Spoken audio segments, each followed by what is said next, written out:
Hello, everyone, and welcome to the Gamesline Podcast. I'm John, and I almost didn't make it. Oh no, you almost didn't make it. I almost didn't make it. I almost died out there. I'm just gonna be completely honest with you. I had a fucking event happen to me a couple days ago. Lorelai, you're here joining me before we go on to this. Yes. I am here to hear about how you died. Almost died. I would be happy to bring you on an adventure normally, but on this particular adventure, I'm going to recount it instead of wishing that you were there with me, because I don't think any human being should have been there. One of the worst experiences of my entire life. I am a man who enjoys the tried and true classic combination of a soup and a sandwich, or some stew and a sandwich, just like a broth based sipping food, and then a bread based bundle food. Food, yes. So I was gonna heat up a little stew. I got some beef stew, and I was gonna mix up some chicken salad. And so stew, normal. Threw it on the microwave. Nothing crazy about that. Go to open up the chicken salad. I grabbed the can opener, because I'm not using like an electric. I'm using a crank one. Yeah. I put the can opener, like I do I clamp it down around the top of the can, and it's not taking right. Like, it's not like accepting the can opener, and I was just like, what's going on? Why is this not? If only I had taken that as a warning and not as a challenge.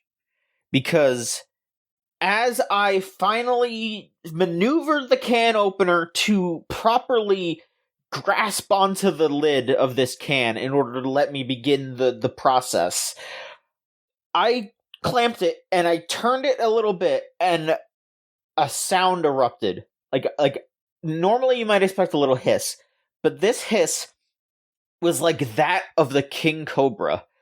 Ooh. A vile warning to tell you, no, you should leave this place. Nothing good will happen. Yet I continued. I cranked and cranked and cranked until I had pretty much the whole top off. And by that point, enough surface area was removed from the top of the can that the odor began to permeate. And it hit me much unlike anything I've ever been hit before. Like, I don't know how boxing feels. I would imagine that in the moments before tomorrow's Joe, it's Ashita no Joe where he dies at the end, right? Yeah. Yeah. I'm guessing I would believe that as he slumped down into that chair, the content smile on his face, perhaps he was remembering the blows that he took, because I definitely felt one when that scent hit my nostrils. Ooh. My God. I don't know. I didn't look at it that closely, because it was revolting. It was the worst stench I have ever smelt. Full stop. Never smelled anything worse. There was normal chicken salad, I'm not talking about like a pre-made chicken salad like with the mayo mixed in already, because I recounted this story previously, and I know this, and people were like, oh yeah, no, of course the mayo went bad. No, like I meant like just shredded chicken in a can. Like if you would get like a can of tuna fish, I get cans of chicken. I do that. Just it's easy to just use that to make some sandwiches. It was pink, and it was mostly water, instead of it being like, oh, there's a little water, and then no, it was like mostly water. It was a revolting color of pink. It was like a fleshy, like inside of your body pink. So it was just raw chicken in there. I guess so. And it had seemingly gone extremely bad. I dumped it into the sink, because that was my immediate reaction. and I got it down the pipe, and I tried to, so I tried to, use like the garbage disposal to permanently remove it. Yet the stench remained because the can was still there, which I threw into the recycling bin, but it still smelled. And then some of the like water had spilled out of it, so the water spilled onto the counter, and I had to clean that up with some paper towels. And so the counter still stunk, and now the paper towels still stunk. I didn't realize that at first because I was just so fucking agitated and upset, and I am not. This is not hyperbole. I was very close to just yarfing everywhere. It was that bad. It was the worst smell I've ever smelled. So I had to clean this up because I live with another person. I have a roommate. I cannot leave this to someone else. I mean, he's not here right now. He's actually on vacation. So I was like, yeah, I can't sleep in a house like this. I don't want my roommate to come back and be like, what the fuck happened in here? It smells like the bubonic plague happened in here. So I cleaned up as best as I could. I lit a candle, I opened a window, I turned on like every fan in the kitchen, and nothing fucking worked. It was horrible. I had to go to work in like an hour and a half. And then I Googled, like, what could I possibly do? The thing that finally worked was boiling vinegar. Like, just putting some vinegar in, like, a pan and just boiling it for a bit, and it got rid of the smell. But then, I didn't... But like, I was like, okay, I got rid of that, I cleaned the counter stopped stinking. Thank fucking God. But then, the odor stayed with the trash. So the next day, I like walked into the kitchen and I like went and I made myself something, and I went to like I just went to casually throw something into the garbage can, and as soon as the like lid opened up a little bit, like once I was gonna put it in, the smell hit me again, and I was like, oh no, it's still here! No! Like I physically yelled. Oh no! And so I had to hold my breath and take the garbage out. I had to take that garbage out, and I had to take the recycling bin garbage out. And finally it has been excised from my home. That was still like the worst thing. I cannot believe I went to work that day. Like, oh no. Here's the thing. Here's the worst part. That was on Thanksgiving. That was on Thanksgiving, and I had to go to work that day. So I'm there. It's fucking packed because people are insane and they go to an arcade on Thanksgiving. Yeah. And I had to fucking deal with that. It's not good. Yeah, no, it was not that good. Definitely ain't good. One of the worst things that's ever happened to me, like full stop. Like I've had a lot of like legitimately traumatizing things happen to me. Like, don't get it twisted. I'm not trying to downplay horrible things that happened to me. I'm saying that this ranks up there. Like, it was such a bad smell. It is like etched into my brain. Like, oh my God. Like, I have to imagine that is what death smells like. I have to imagine that is what a dead body has to smell like, because I had such a revulsion to it that my reaction had to have been, you need to leave, you need to get out of here, because like I think about how we as humans are like mentally trained to react to things. Like, for example, I know this sounds really stupid, but I thought about this and I was just like, the reason why we are like not we don't actively like we aren't as bothered by the smell of our own poop than someone else's, because it's like it's ours, so we have to deal with it more.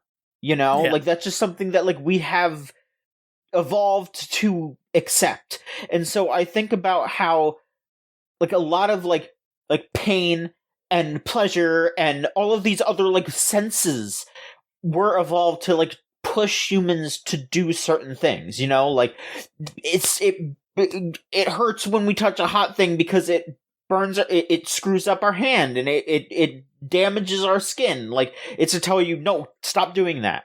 Yeah. And so I just have to imagine like what kind of evil was lurking in that can that it smelled so bad that it changed me. Like, that was so bad that had to have been like on the level of something that could have killed me. Like, absolutely. That is all I could think about after that. I was like, there had to, that was really bad. That was really, really bad. And I'm still thinking about it, like, actively. John Machonsky's food crimes. I mean, it wasn't my crime. It was whatever the fucking person who canned that. Because, yeah, that was just a can of raw chicken that's been sitting in that can probably for months, just spoiling further and further, because the reason those can last is because they're already cooked. Like, and that it definitely sounds raw as hell. Like, it sounds like somebody just canned up a big chunk that hadn't been cooked at all. Yeah. And like, oh my God. You know what I fucking did after that? I opened up a different can and I made that chicken salad. I mean, because I had to eat lunch. It was legitimately difficult. I'm not gonna lie, but I was like, I came here to eat this, and I'm gonna eat, and then I gotta go to work, and that's what I did. I made that sandwich. I ate it with that stew, and then you went to work. God, oh, I do not envy you. That's just Just think of, like, raw chicken is probably my least favorite meat to handle, especially, like, if you let it sit in your fridge for a couple of days. If you buy it and let it sit without cooking it, it's probably the worst. Like, oh, God. Just thinking about something that's been sitting in a can for months, just stewing in its own juices. Ugh. I hate it. Anyway, video games have been happening, I suppose. They have been. Lorelai, I shall acquiesce to you because I sure did go off about raw chicken for far too long. Please, bring us into something nicer that isn't stomach churning, potentially. So I'll start with something that actually so far is one of my favorite gaming experiences this year. It started with the Extra Life Marathon. I did the first segment where I just spent a few hours playing the demos of a bunch of different JRPGs. I started Octopath 2, I started WrestleQuest, Sea of Stars, all those Chrono Trigger style games and whatnot. And then I hit Witchspring R, and I still had like 2 games left on my list of demos that I wanted to try, but I just couldn't stop playing. It's a remake of it's a South Korean company that makes mobile games, and it's a remake of their first mobile game. They've got 4 of them now. But this is the first one where they went, okay, we're going to remake this for PC. We don't really know how well it's gonna do. Whatever, we'll put it up on Steam. And I saw it, and saw overwhelmingly positive reviews. And there were a couple of friends of mine who wouldn't shut up with just like telling me I needed to play it. And immediately with trying just that intro segment on that stream, I was hooked. The writing is fantastic. The way the game plays, like the battle system is great. Like right up to the end, there were complicated fights, even when I like was massively overpowered to the point where I could just do the skip fights because it wouldn't matter. The enemies I'm fighting didn't stand a chance. And like all the regular enemies would just die in one turn. Meanwhile, then you start running into boss fights, and it's like incredibly rewarding and challenging. It's full on turn-based JRPG with pets.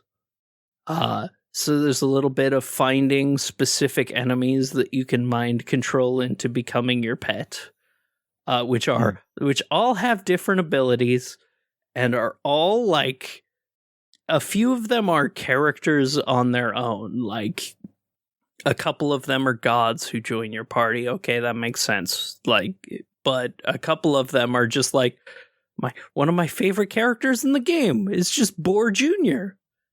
And it's just a little baby boar. It's good. It's so like, it is one of the most charming games I have played in a long, long time. The voice acting is great. The writing is surprisingly like caught me off guard, which, I mean, the main character's name is Pieberry because she doesn't remember her past, and she chose that name because all she remembers is that she loves pie and strawberries. And it's like the cutest, most adorable thing, and it gets surprisingly dark. Like, the main bad guy is the Pope, who's been hunting down witches in his witch hunts.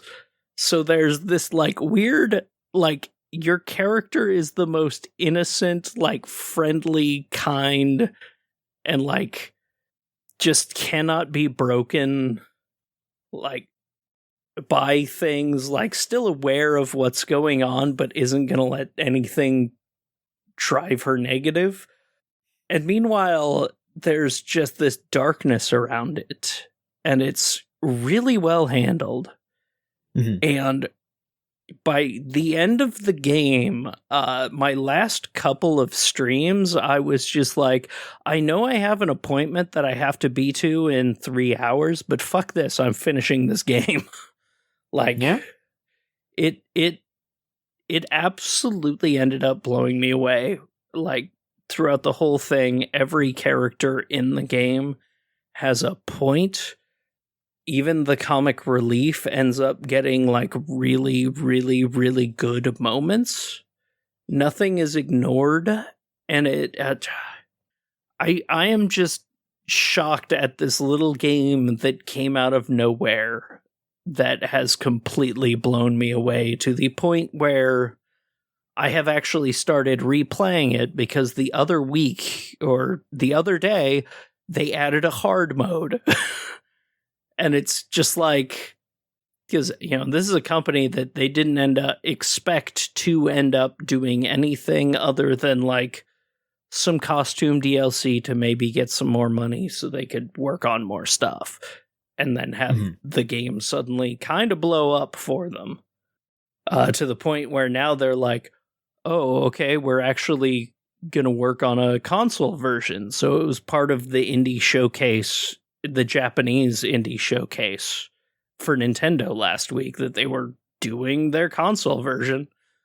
And like, I don't know, it makes me really happy to see a company just like have a little hit, like a hit come out of nowhere that deserves the credit for being as good as it is. It's so good. If you like JRPGs, you should definitely like at least look into Witchspring R. All right. Yeah. Are there any other big JRPGs you'd like to discuss? Hey, you've been playing it too. Octopath Traveler 2, I finished every single one of the first chapters. And I've been doing like the merchant's side quests that popped up after I recruited him. Mm-hmm. I really like this game. Like the characters feel so much like the whole thing feels better than the last one did. Like everything. Like, I'm actually really excited to keep jumping back in, because it's sort of been I'm going to play a few hours and then I'm going to play other games on stream thing, but to the point where I was like, actually, I think I'm going to not stream this as much anymore. I'm not going to make myself play through it all on stream because I just want to play more of it.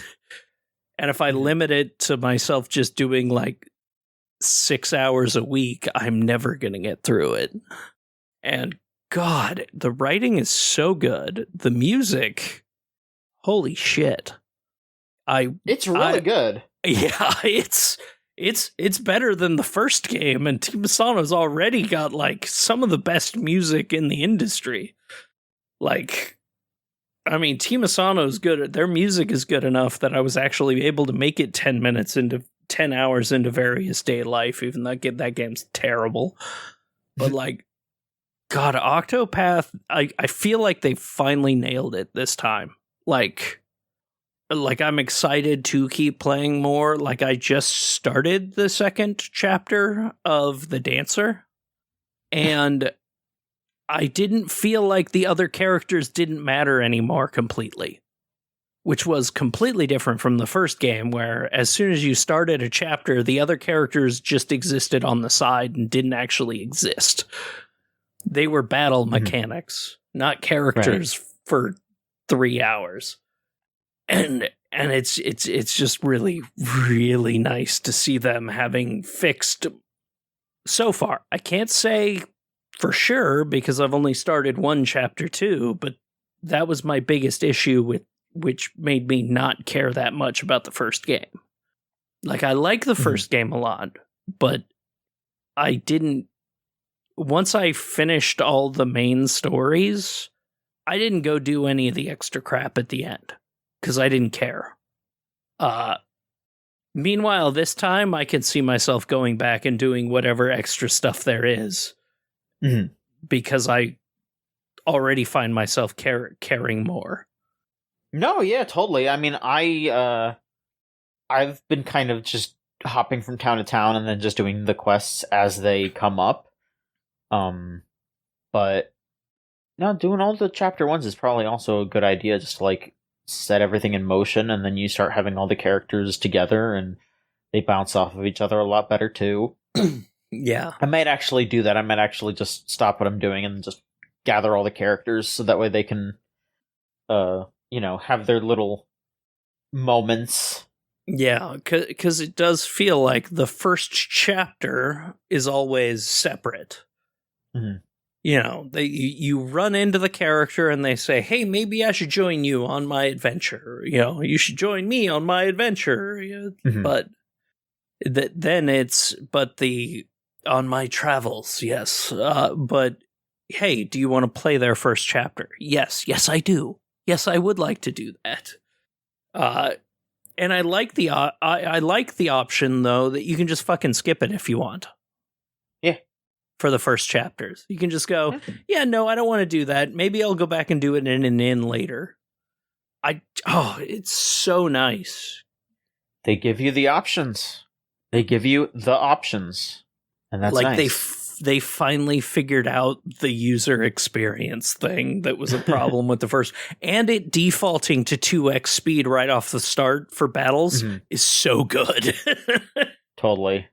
Oh, God. It's so nice. It's and God, the art is gorgeous. When I got to the boss of the samurai's first chapter and just saw the way it looked and was rendered, it's just beautiful. I love the giant 10 times your size bosses. Yeah, I do like the art here. I will say I do prefer the Live Alive art style, sort of. You know, it's very similar, but I just liked the character design a bit more in Live Alive. But it's good here too. It's good. It's a great game. I think I might still like Live Alive more though, just so far. Maybe I do love Live Alive. That's why I'm excited to continue Octopath, is just to see if our art similar style vibes. Yeah. Art style wise, I'll agree with you though. Live Alive is fucking incredible what they did. Oh my god, the professional wrestling bosses are like my favorite thing in the Super world. good. I just more Team Asano doing this stuff, please. I hope that they remake more stuff. Yes. And that remakes that are happening capture the magic of the original in a way that Live Alive did with updating stuff. That would be good. All right. I'm trying to think if we should just get into the news or talk about other games and stuff. Yeah, let's do some news. Let's look at the news. Let's do that. So, I'm gonna grab a random one here. All right, yeah. Okay, here's a weird bit of news that happened recently. Just super bizarre. So, there was a port/collection of the Naruto Ultimate Ninja Storm games. Is it a collection? No, it's like. Let me see this. I'm trying to see exactly what like. I think it's a new one. Okay, it is a new one, but they like pretty much are like reusing a lot of stuff because it's one of those games where they just kind of like dump all the characters from the old ones into it. So it makes sense. They're reusing old models and audio and all that because hey, you know what? It's cheap to just reuse it and keep all those characters in there so people aren't upset when stuff gets cut because it's just like a quick little anime arena battler. Yeah. Well, they seem to have somehow skimped out on even more and may have also broken a contract at the same time because for some reason, instead of just reusing the audio or whatever, it seems like they redid a lot of the audio with AI, and it sounds horrible. And all the voice actors are pretty much coming up and being like, "Yeah, no, that's not my take." Like Naruto's voice actor, Miley Flanagan, like replied to someone like posting like, "Hey, why does Naruto sound so bad in this version of it when he sounds fine in the last game?" And she was just like, "No, that was not how I said it. What's going on? No voice director would have had me do it that way. Like I wouldn't have done it that way if I had a say, and they wouldn't have asked me to do it that way." There's just a bunch of clips where the voice actors are just straight up like reacting to it, just being like, "Yeah, no, that's not me, bro. Why did they use this?" It's not completely confirmed that it's AI, but it sure sounds like it.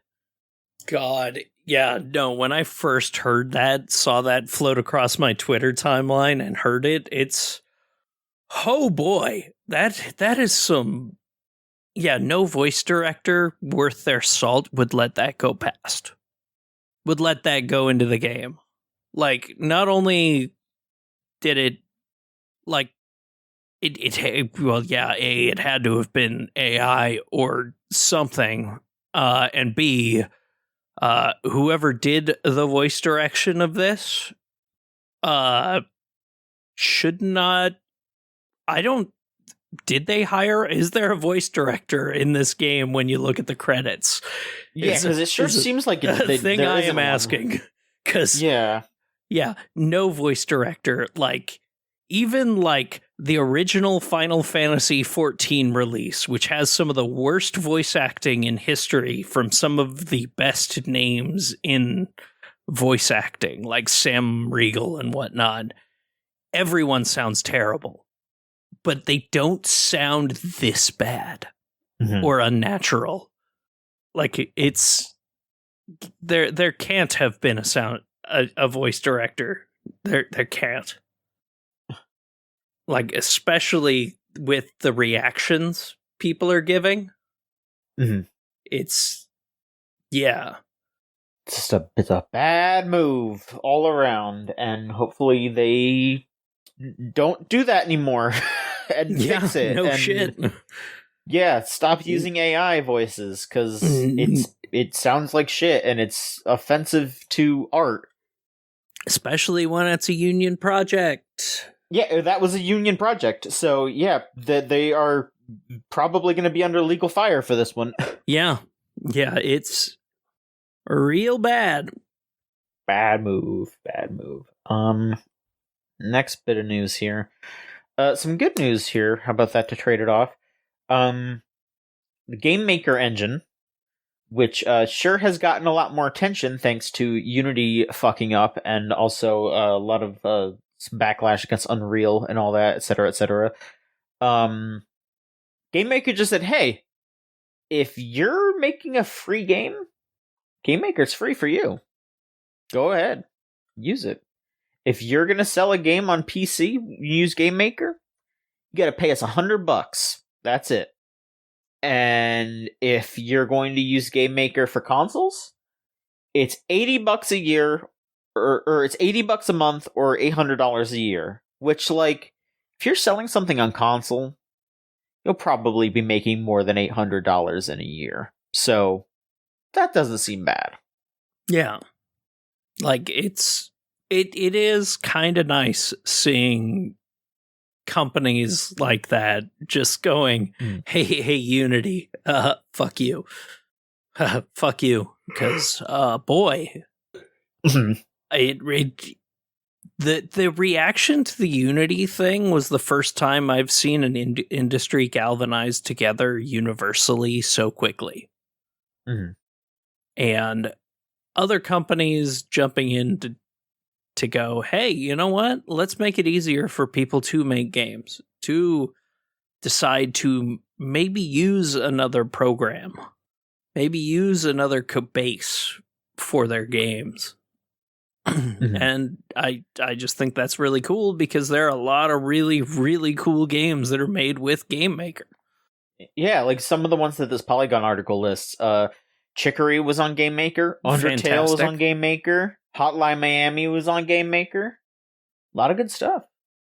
And this quote from the lead of Gamemaker too says, "Our success is measured by the number of people making games." So that is a nice way to look at it for sure.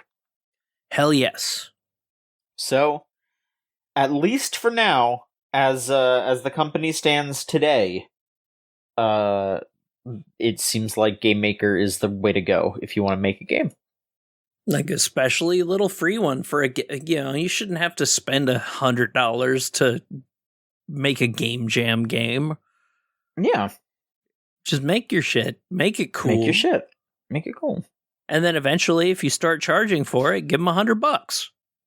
Fair. Like, if you do a fully fleshed out version of your game jam game, yeah. Okay, yeah, I could make something real, big. If I remember correctly, that is like literally what Valhalla did, and I'm like also 90% sure they use Gamemaker, so there you go. Yeah, it rules. It rules. More of this, please. And more of this, but in a funny way, because oh boy, do I love to see the continued floundering of Intellivision's Amico console. This was incredible. Like, I saw the announcement on Twitter and I was tweet about it and I was just like, yeah, that makes sense. Of course they can't make the Amico. Like, yeah. And then I read the article and my brain exploded because it's so funny. Yeah. So we need you to buy our shitty phone app.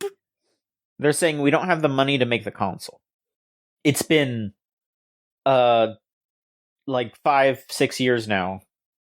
They announced this thing in 2018 and they said it was going to be out 2 years later. So yeah, it's been over 5 years and it is still not out. But they're saying, hey, if you want to give us more money, then here's what you can do. You can buy an app called the Amico Home that you can get on your phone. And if you want to use it, you need 2 phones. You need one phone to be the screen and the other phone to be the controller. You got games on your phone? Yeah, but I don't have the controller. In a way. Can I borrow your phone so I can play my games? And right now, the only games you could play are Missile Command and Astro Smash, which are games from the 80s. Atari games from the 80s. And they're charging you $15 for that. Amazing. When you can absolutely just, like, play those games in a browser somewhere. Like, here, hang on a minute. Missile Command browser. Play Atari's Missile Command. I could play it on the fucking AARP website. What? Huh? Play members-only games like Breakout and Pong. You get to play, like, games on the AARP website if you have a membership. That's fucking insane. Okay, that is something I didn't know. Wow, I guess you learn something new every day. But can you play Astro Smash? Astro Smash browser. Astro Smash online games. Yeah, it's there. Yep. Oh, no, never mind. Oh, God. I mean, there's a remake on Steam for $15. Or on the Switch. Yeah, you could pay that amount of money that you would pay for the app to just get the remake. Yep. And not have it on something Kotaku described as one janky piece of crap. That's literally my favorite part of this article. One janky piece of crap. That is what the Amico is. Just beautiful, beautiful. Oh, Tommy really Tallarico'd that one. Tommy, my man, this is once again another blunder for Italians. You gotta let it go, my guy. You can't take it anymore. Oh my God. Alright, is there any other video game that you want to talk about? Yes. That you played. So, as a quick little short one, I have been, as always, doing some Final Fantasy XIV stuff.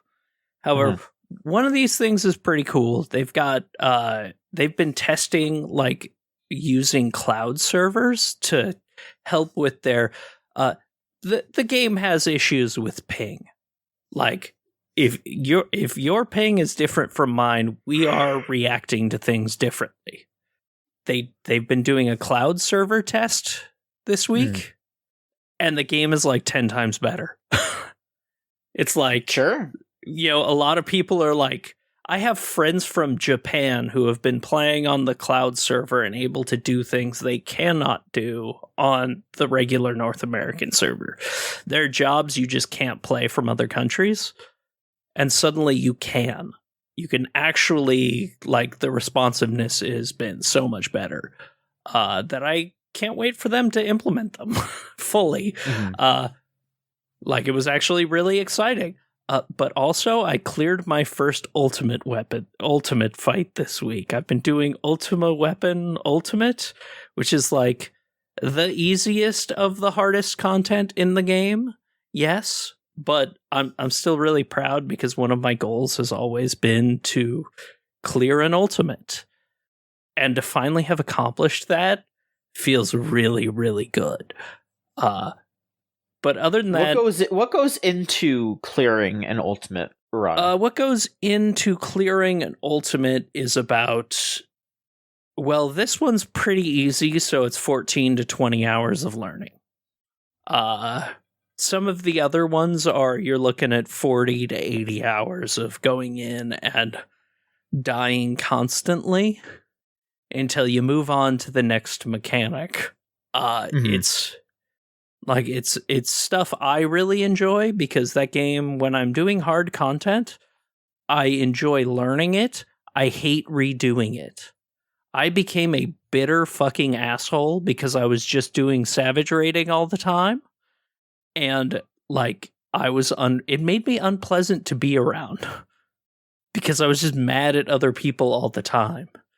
And it's like, ever since I shifted away from that, it's been nice to go in and learn this really hard shit. And, like, it's just really exciting to learn how to do hard things and go, oh, I can actually do that. It makes me realize, oh, if I actually put in the level of effort I put into that, into fighting games, I could be good at fighting games instead of just mostly okay. Like, Mm-hmm. it's a really nice feeling to actually understand shit that's really, really hard. And to be able to have a title that says I'm an Ultimate Legend, so whenever I make a mistake, I get to meme and say, hey, Ultimate Legend, by the way.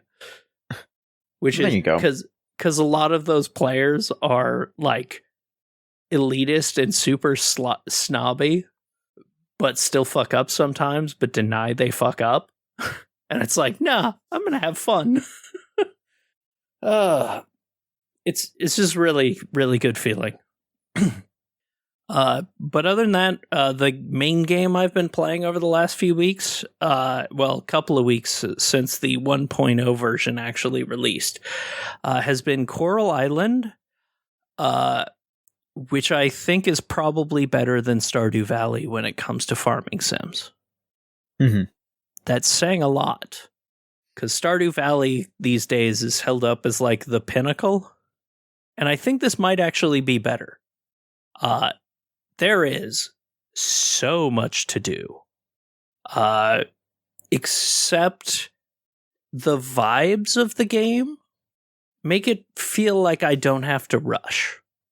Like, I don't feel like I have to rush anything, and that is incredibly nice, because the amount of, like in Stardew and a lot of the old Harvest Moons, the Story of Seasons, like, you kind of, they put like what felt like a bit of a time crunch on you, in that, like, they'd always be like, oh, you better pay off your farm within a year by next year, or you might miss something, or things like that.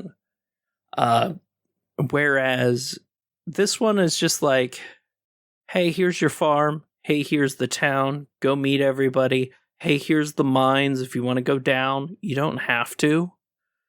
Hey, if you want to turn off combat, you just can, which is really nice.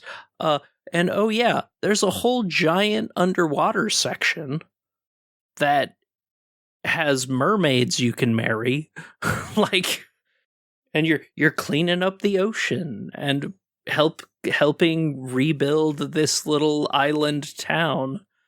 That I think I talked about it on the pod like a year ago. There's a really, really nice thing about this game where there's a shitload of body diversity, racial diversity, and gender diversity.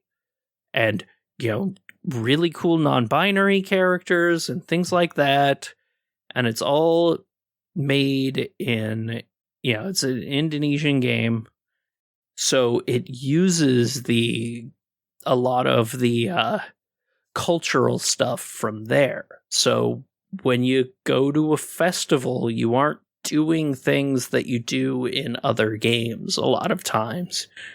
You're doing like very traditional things from that area that are popular, whereas you don't go to a beach festival and go to a sack race in North America and holidays. Mm-hmm.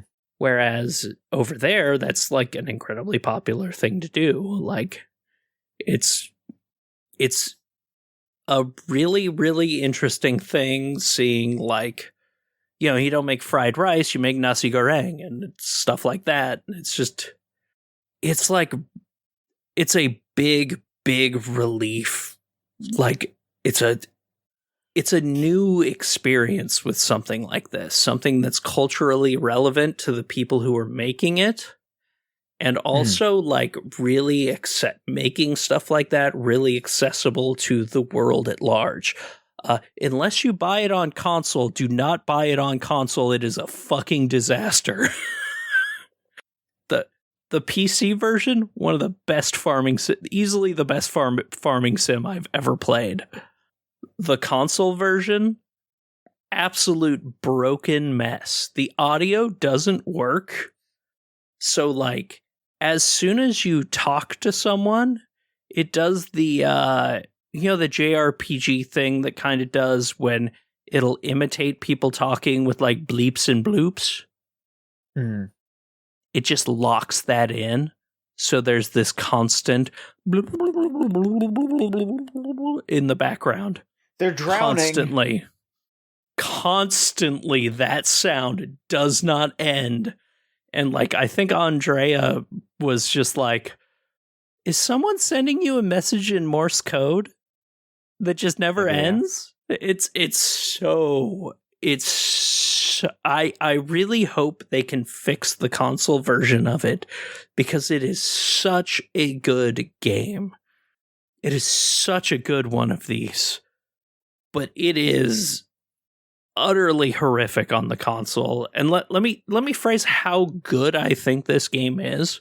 Mm-hmm. I was really, really sick the last few weeks, so I was pretty much stuck on the couch, on the chair next to the couch, because it's the only thing I could get to at the right angle where my heart didn't hurt.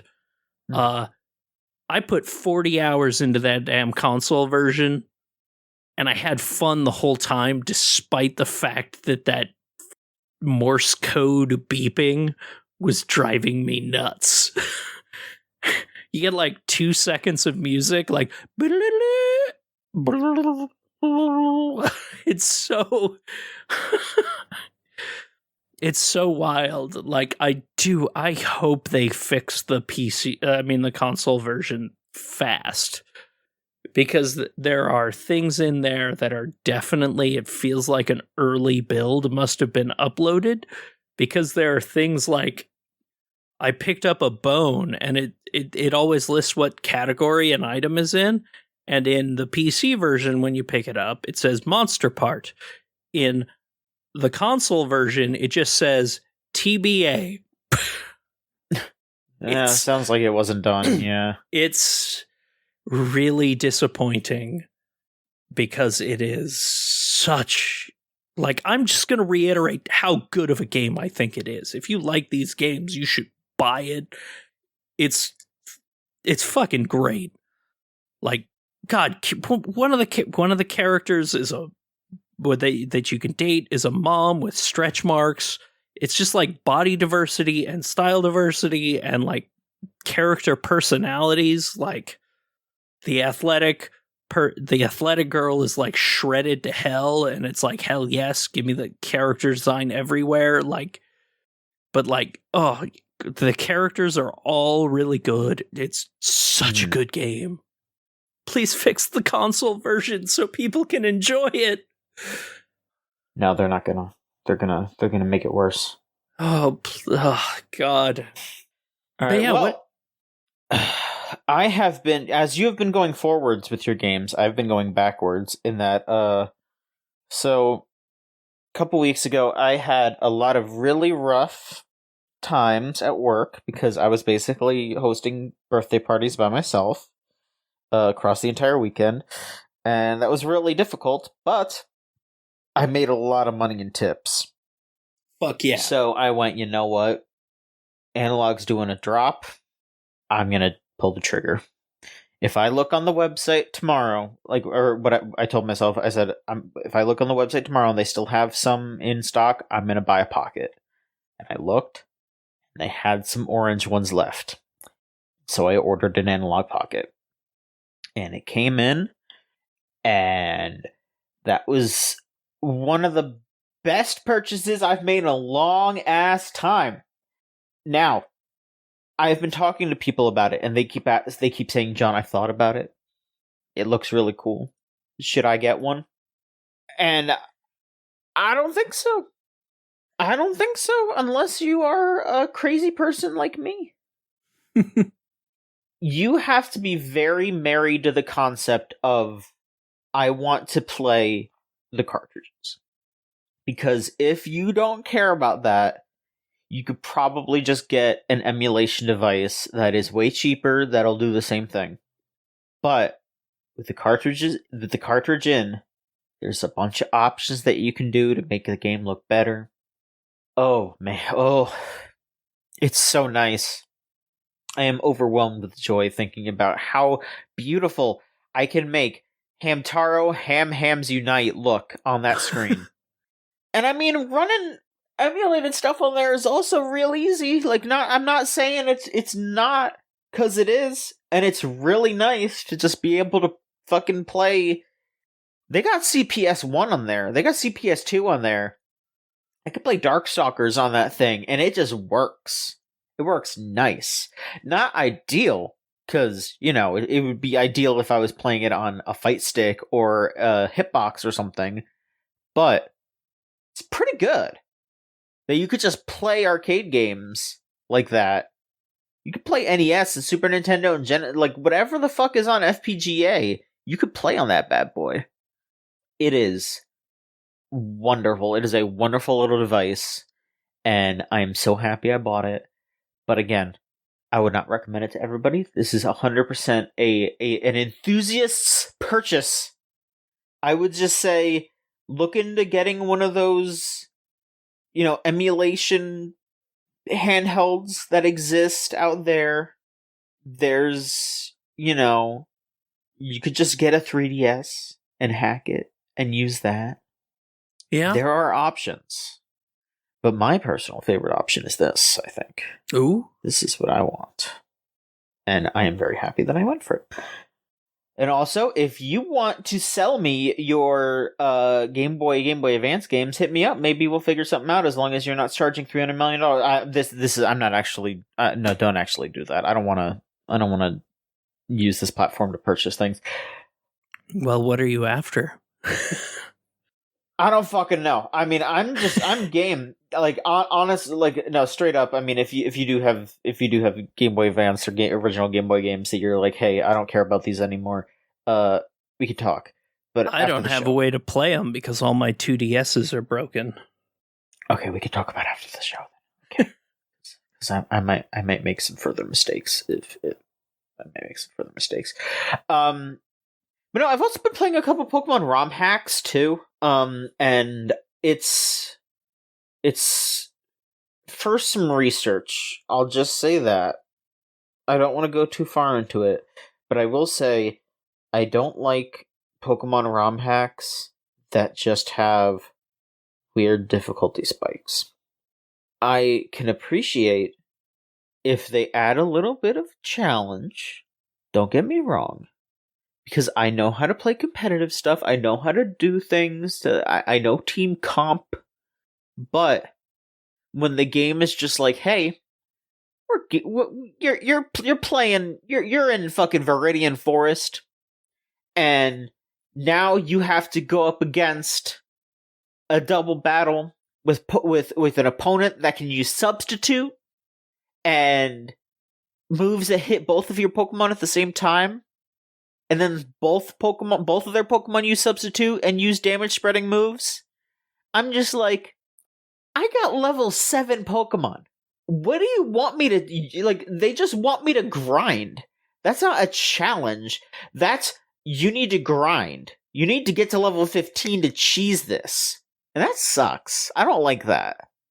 Yeah, no, that... You need to give me options too. If you want me to, if you're putting me up against some crazy shit like that, you need to give me something that I can use to get around it. And not just, oh, it's hard. Like, that's not actual gameplay design. That's just difficulty for difficulty's sake. That's not good. Yeah, no, that's one of my problems with a lot of ROM hacks that I've played through. Like, I've done a couple of, like, different old school Final Fantasy ones that are just like, no, the game had enough challenge as it was. Why? What was your what? Why did you think this was a good choice? It's because it's straight up just because they want to be able to say that they did it. It is just, I can tell people online that I fucking beat the super hard stuff, and I'm better than you for doing so. Like, that is why they did it. Aha, you're gonna fight a level 16 thing at level 5. Woo! We're good designers. And it's like, if you can introduce something that will, like, allow me to do it, then sure. Yeah. Let there be a puzzle. Let me figure it out. That could be fun. But if you're just like, hey, it's gonna take you 2 extra hours because you have to grind your whole team up to fight this, that's not fun. That just sucks ass. Yeah. That's how I feel. Yeah. There's some Pokemon ROM hacks that are just normal ones, though, and that is what I'm more interested in. Like, if it's just like, hey, we just upgraded this game to make it play a little better, that's fine. That's cool. Hey, we just changed things to make it a different experience. Yeah. We added or removed it. That's fine. We made it easier to play. In that, you know, like it's a simpler experience, or it's got quality of life features that the future games had. Yes, do that. Do that. I don't want to use HMs anymore. Get rid of that. Literally, like I kept saying to people, like, BDSP, bad remakes because they are too faithful. If they remake Gen 5 and all they do is remove the HMs like they did in BDSP, that's fine. Because that game's good already. I just want them to remove HMs.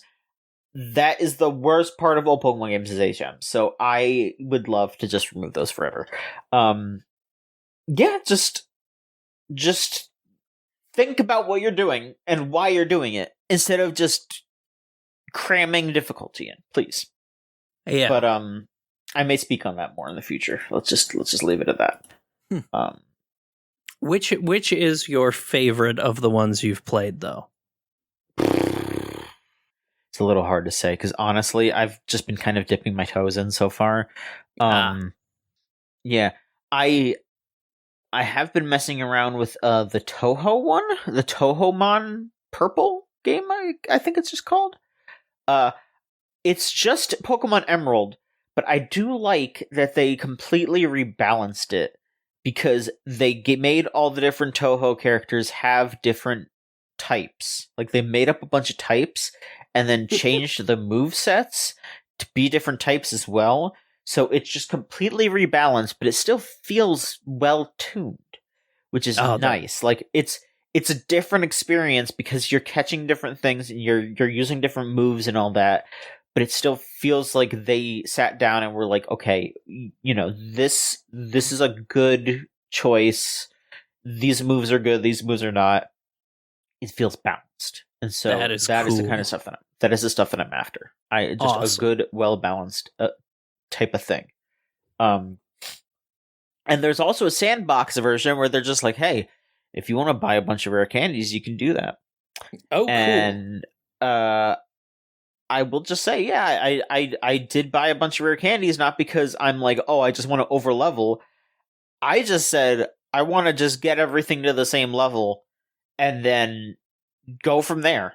And that's what I did. Like, I was just like, I'm going to get everyone to level 10, and then I'm just going to go. So that way I don't have to sit, like, if I go and catch something that's like level 3, I don't have to sit there for like an extra 30 minutes to be like, okay, now it's a level 10. Now it can actually be added to the rotation. Like, no, I just wanted everything to be in the rotation. Just go. Like, that's nice. That's cool. But also, if you want to just over level and blow through it, who cares? You can do that too. That's fine. It's your game. I'm not your mom or your dad. It's not fun. Oh, that just sounds fun. Yeah. I don't know too much about Toho, so a lot of these characters, I don't know who the fuck they are. I'm like, I know Raisin. Yeah, that's the bunny girl. My Toho experience is, I know the ones they make lots of toys of. So, like, you always know the Remilia because there are like 9 billion of her. She's cool. Yeah, but yeah. All right, we got 2 more bits of news here. One of them is slightly perplexing, and the other thing is one of the most stupid things in the history of mankind. Let's hit them with the perplexing one. First off, Sega has said there will be a new version of Virtua Fighter 3 TB, which is an online version with updated features for esports, but it is only releasing in arcades in Japan. Bring it to console! Don't make me bring out my Dreamcast! They should bring it to console because it's gonna. I think it's got rollback, but yeah, it's only gonna be in Japanese arcades. Does it? I need to look because I know 5 does not have rollback, which is its biggest issue. I thought didn't. No, they never updated 5 to have rollback. Sadly. Okay, it just says it uses the technology of 5. Oh, okay, so no, that is essentially they built their own. What's the program people use to play fighting games online? That's pretty okay. Fightcade? No. Ugh. Are you saying GGPO because that is just rollback? No, not GGPO. It just connects two people to a server that's equidistant between them. Oh my god, I know what you're talking about. Parsec. Yes, Parsec. It uses like their own built-in Parsec, except the servers aren't in the best places. So it didn't always work great, which is sad because Virtua Fighter 4 and 5 are my favorite fighting games of all time, and the only ones I'm actually good at. Whereas... they're not remaking those. They're remaking or re-releasing 3. Apparently, the reason why they did this is that there is just some random person in Sega who is just an emulation savant and made a perfect emulator for like this era of arcade games, and that's why like all of the arcade games that they've been putting in Like a Dragon games recently have been so good. Is just some like one guy made this perfect emulator and they're just putting them in all the Like a Dragon games now. And that is also why they're releasing this as well. This is just because they could perfectly emulate Virtua Fighter 3 TB. Crazy and cool. I'm also big fan of 3TB, but it's still super cool that they're doing this. But they should also release it on console and do actual rollback instead of Parsec. Yes. Thank you. And our last bit of news here, again, the insane. So I don't remember if we talked about it too much in the past, but there was the scandal with Project Moon. Which I will go over briefly in case you didn't hear about it. So, Project Moon is a South Korean game developer who made games such as Library of Ruina and what's the other one? Lobotomy Corporation. And they made a gacha game, which, by the way, not a good move. People shouldn't do that. Just let's just not make gacha games anymore. Anyway, they made a gacha game called Limbus Company, and it was seemingly pretty successful. I know a bunch of people got the Limbus brainworms that I know. Yep. And they had a summer event where one of the characters was in a basically like a diving suit, like. Because, you expect everyone to be in their beach outfits and their bikinis and all that. Ooh. But she was in, like, a skin-tight diving suit. And apparently, this infuriated the South Korean Incel community. Which they don't like to be called that, but that is what they are.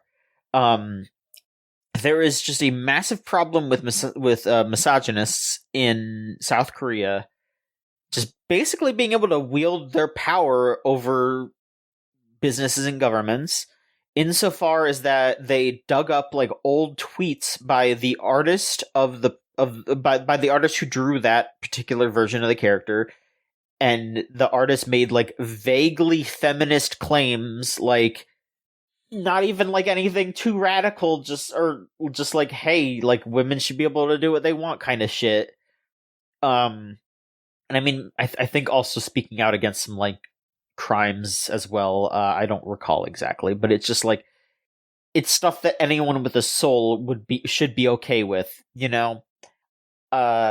And so they also, I don't remember if they threatened to, or they just straight up stormed the offices of Project Moon.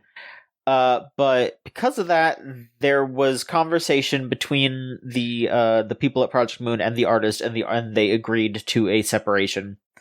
Project Moon has been threatening legal, like waving their legal banner around at people still kind of talking about it and trying to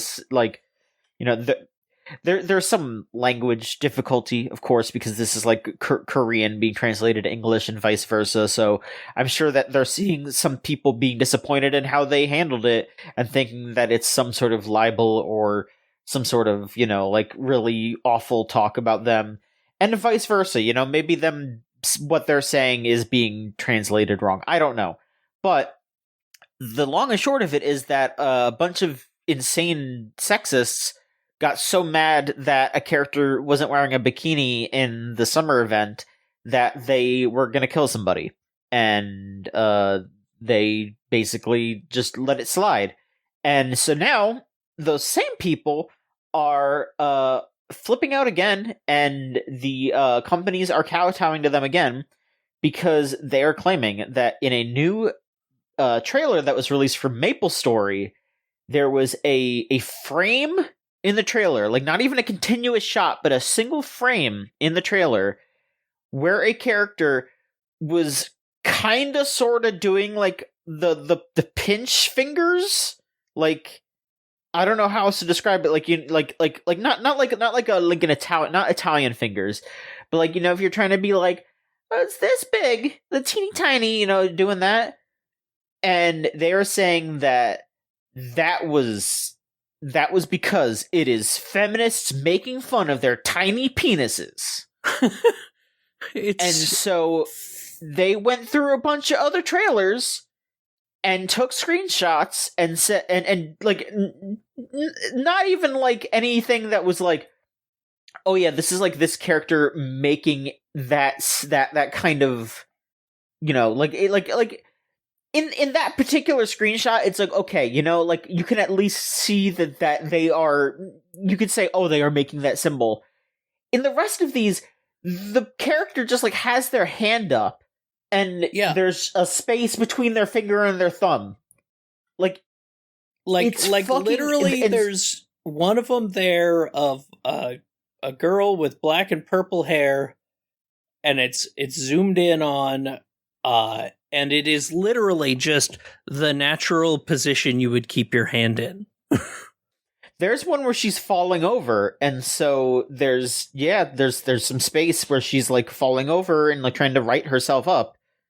And it's completely nuts to me. And like some of the statements from these companies are just like nuts. So Nexon has just straight up been like, yeah, we're taking down these trailers. It's fucking crazy. The Eternal Return people. Freedom of expression is one of the most valued aspects of an artist in the creative process, but this value also comes with responsibility. Any type of hateful speech against others cannot be tolerated in the name of freedom, and even less be justified. It's insane. They are eliminating all of the content produced by this one person because they engaged in or supported hateful speech against others. It's nuts. It's so yeah, I have seen that there has been some movement in the government to push back against this, but companies need to actually push back as well.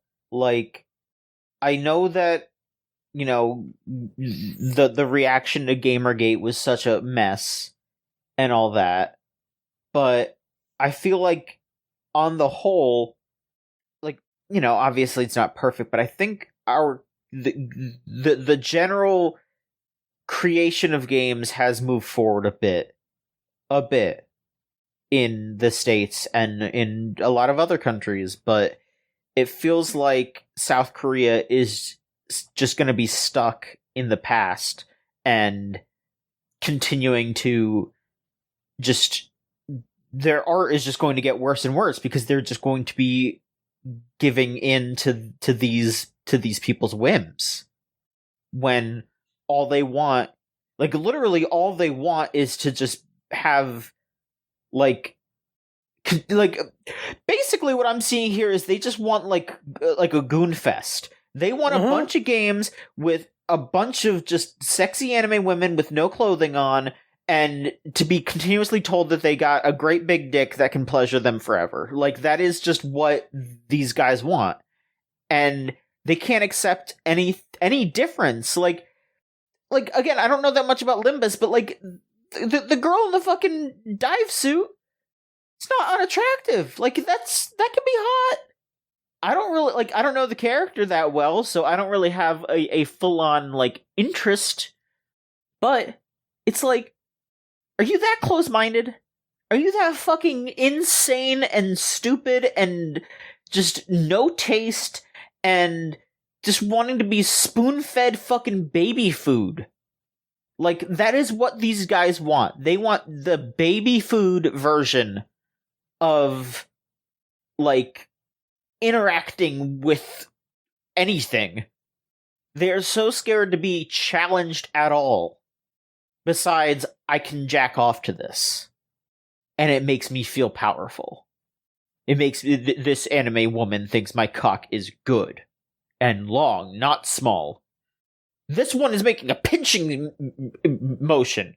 That means she hates my penis. Feminism. Dude, if someone made a fucking pinch thing at me, I wouldn't think about my penis at all.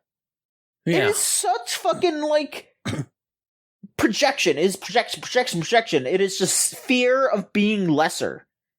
Because they think that it is of course it is that tried and true racist, sexist, transphobe mindset of if they get treated better, then I have to go down. Instead of just thinking, hey, we could just all be equal.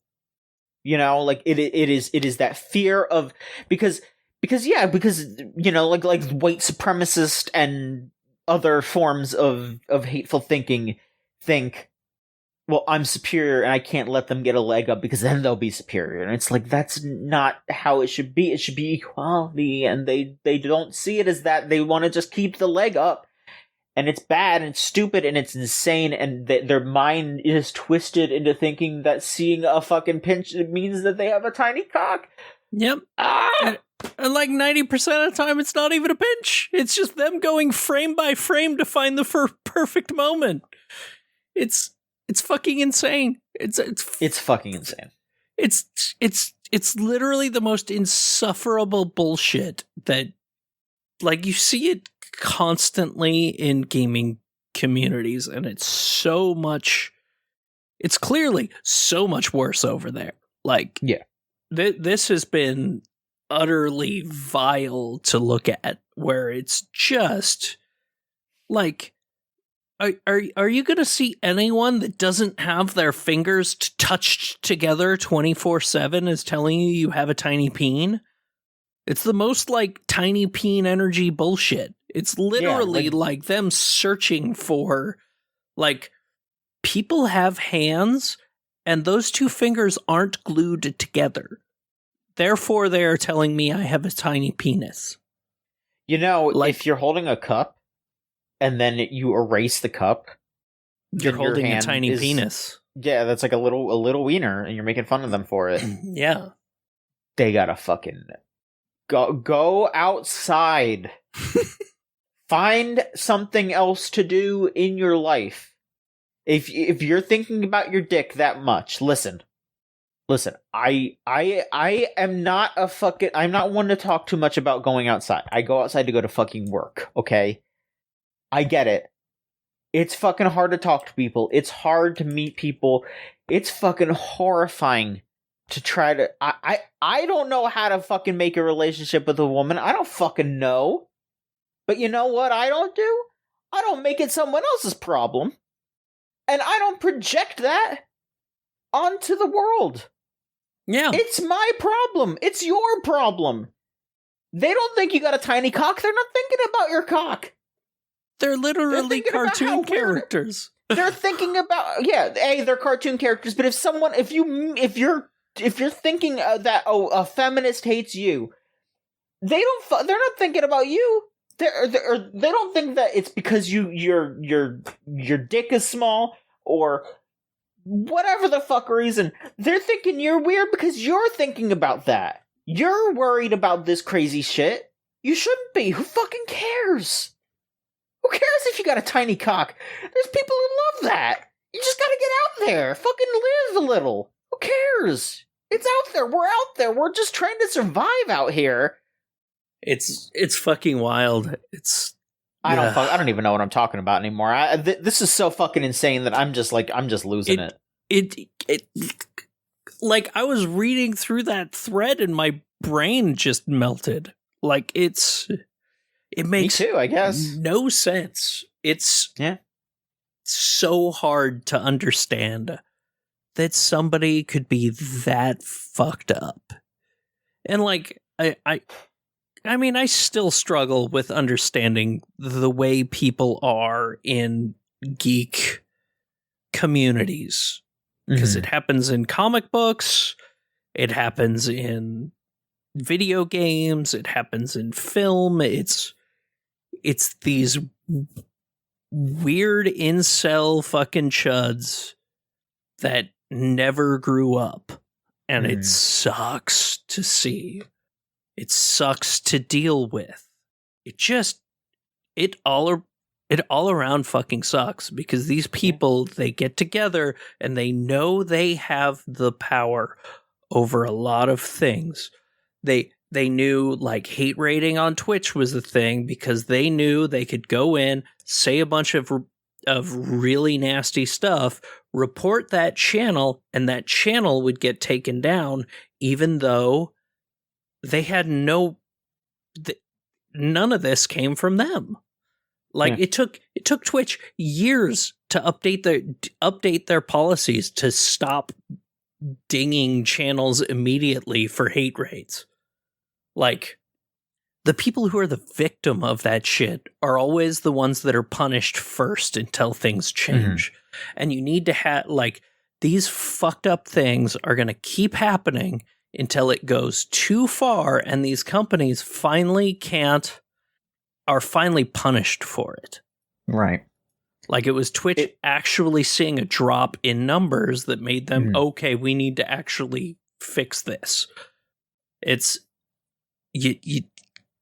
these companies need to have a drop in sales. People need to stop supporting them as long as they are kowtowing to psychopaths and punishing victims. It sucks. Anyway, yeah, fuck these guys, and I hope the government figures it out, or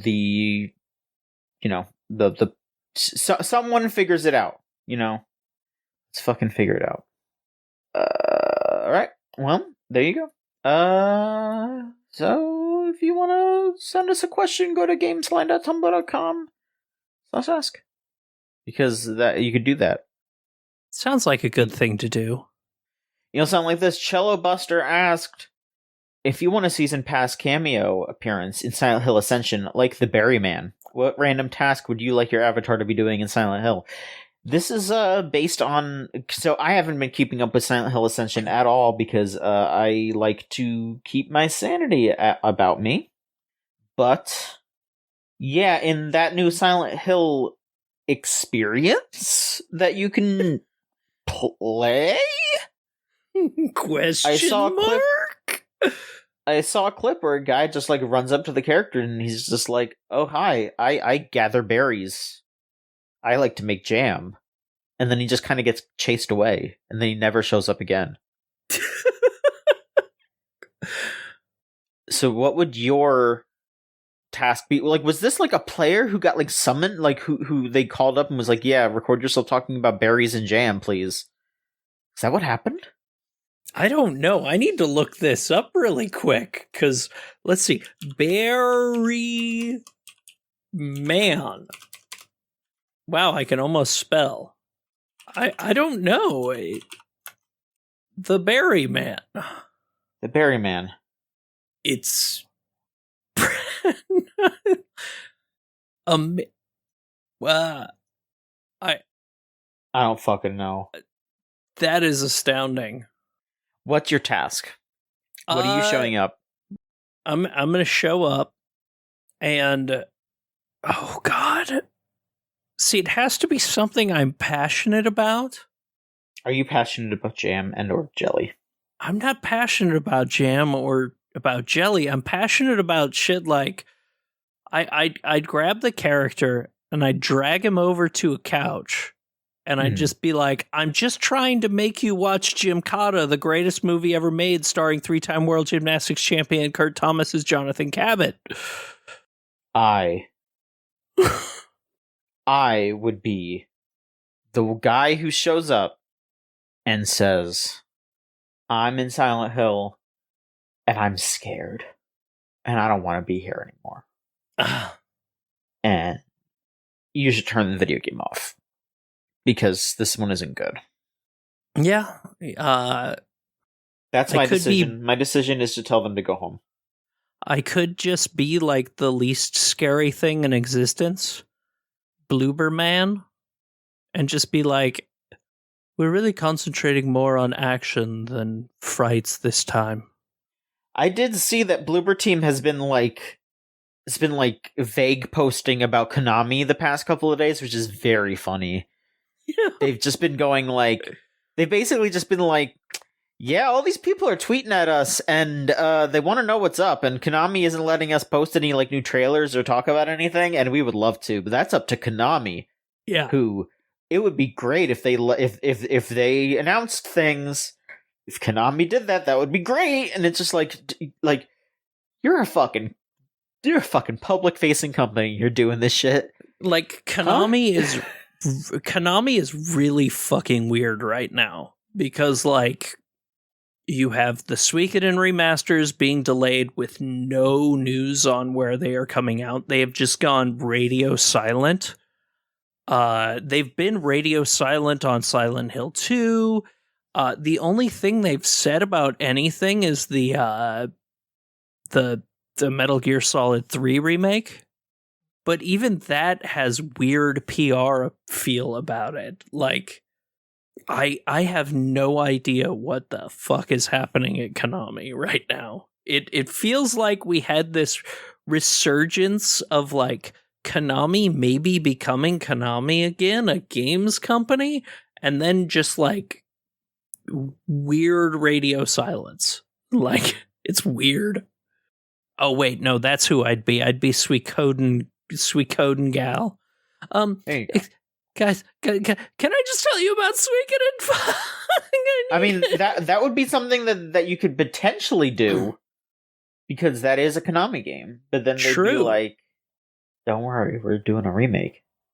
We're totally doing a remake. I do want to play that remake. Same.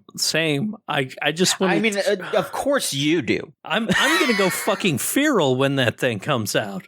But that's the thing is I wonder if it did get held back because there's a lot of negative reaction to the way the backgrounds were rendered.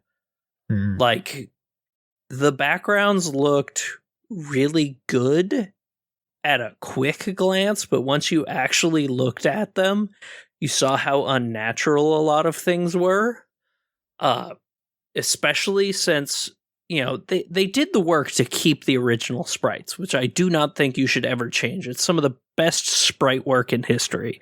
Suikoden 1 and 2 especially. Suikoden 2 is incredible fucking sprite work, but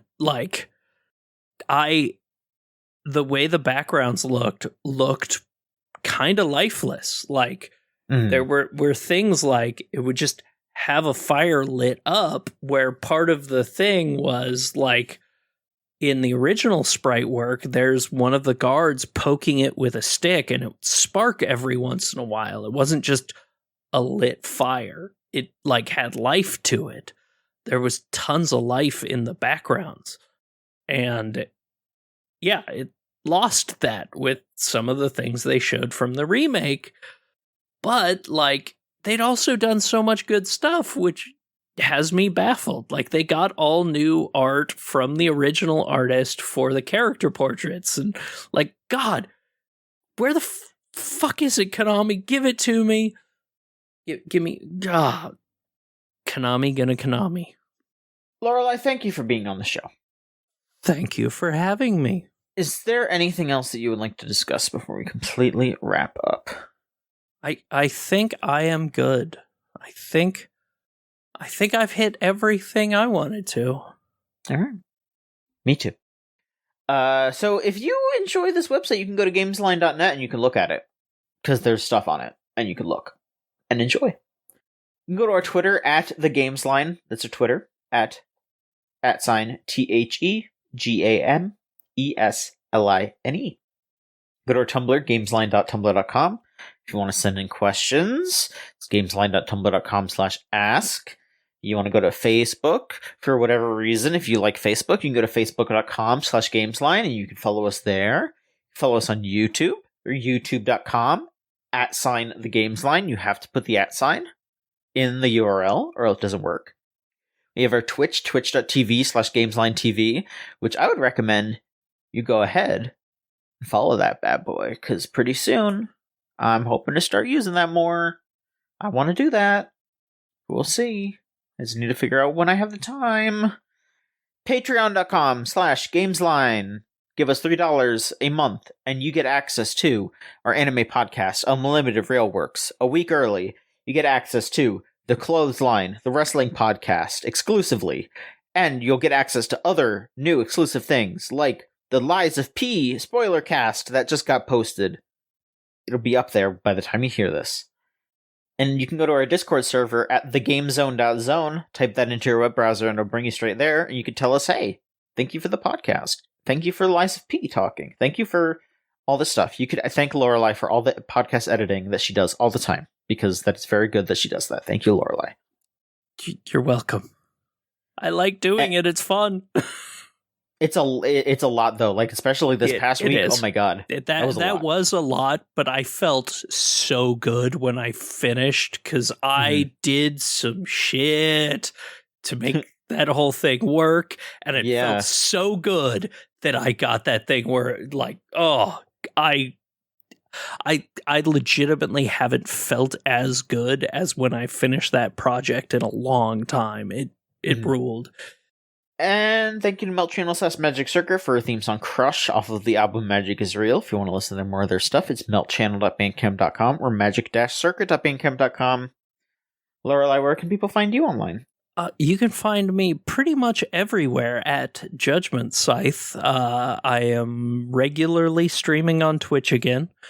With more regular streams instead of just very sporadic.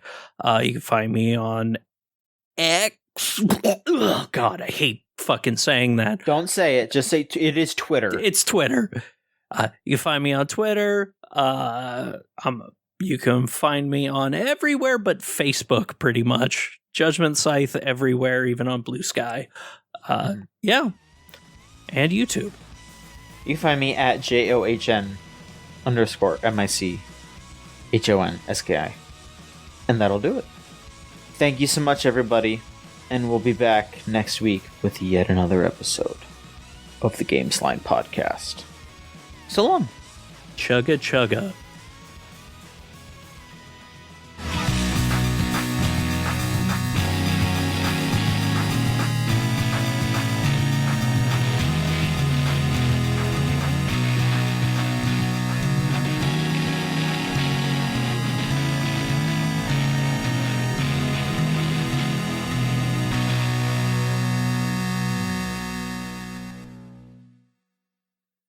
Die.